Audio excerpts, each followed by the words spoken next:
Inga mana, inga reo, e ra rangatira mā, tēnā koutou, tēnā tātou katoa.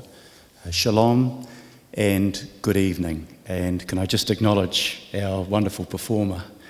I don't know how you compete with that, the evocative sounds of the violin and everything that we're remembering today was brought out so beautifully in what we've just heard.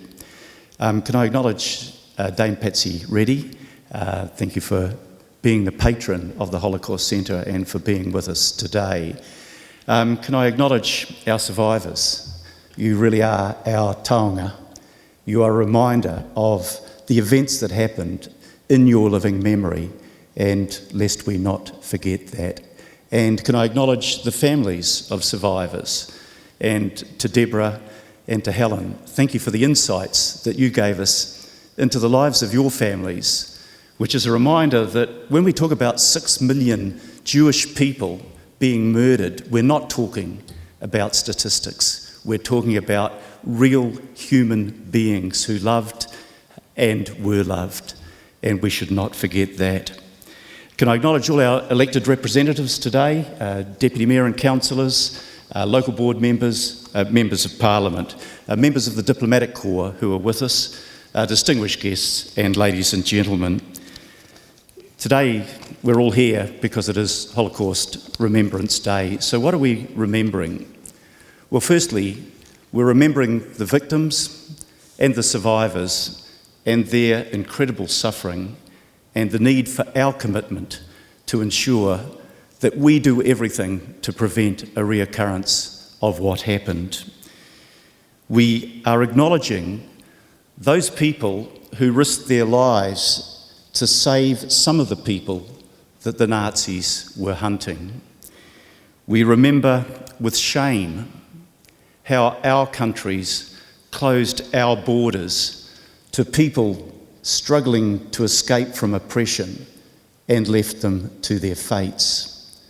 But we also acknowledge that those many people who have come to this country as refugees, Jewish people and other people, the huge contribution that they have made to our country and the quality of our life here. Perhaps just as importantly, we remember the thinking and the behaviour that led to the Holocaust, the ideologies of racism, of populism and extreme nationalism, and the way in which those things can be exploited for reasons of political opportunism. It would be nice to relegate the Holocaust to a period of human history that is now past. But sadly, the thinking and the behaviour that led to the Holocaust persist to this day.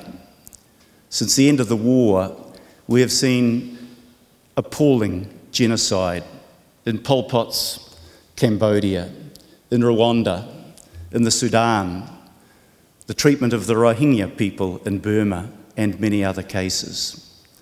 Here in this safe and beautiful country of New Zealand, just under 2 years ago, we saw a man motivated by hatred sufficient to murder 51 innocent people in prayer at their mosques. And we acknowledge that anti-Semitism, which has led to the persecution of Jewish people over the centuries, has not gone away. In fact, in a survey last year in New Zealand, it suggests that it's not only persisting, perhaps even growing. So how do we respond to these things? How do we best honour the memory of those who perished in the Holocaust? And I think we do that by remembering the lessons of history and speaking out against prejudice, against bigotry, against intolerance. And I take inspiration from the words of Anne Frank in her diary, and I quote, "In spite of everything, I still believe that people are really good at heart. Most people are capable of incredible kindness and compassion. They're decent people. But all it takes, as the saying goes, for evil to succeed is for those good people to stay silent. We cannot stay silent. We ought to be proud of this city of ours, wonderfully multicultural, 40% of our people born overseas, where by and large we live in harmony and people treat each other with mutual respect. But that persists only if we stand out against the threats to our democracy, to our human rights, and to the values that we hold dear. So I want to finish by saying that the best way we can honour the memory of those that were murdered, those that went through appalling suffering at the hands of the Nazis, we need to respect that memory by standing out for the values that preserve our beliefs, our respect for human rights, our respect for the fact that every human being, regardless of race, colour, creed, political views or sexual orientation, is a human being worthy of respect. Nō reira, tēnā koutou, tēnā tātou katoa.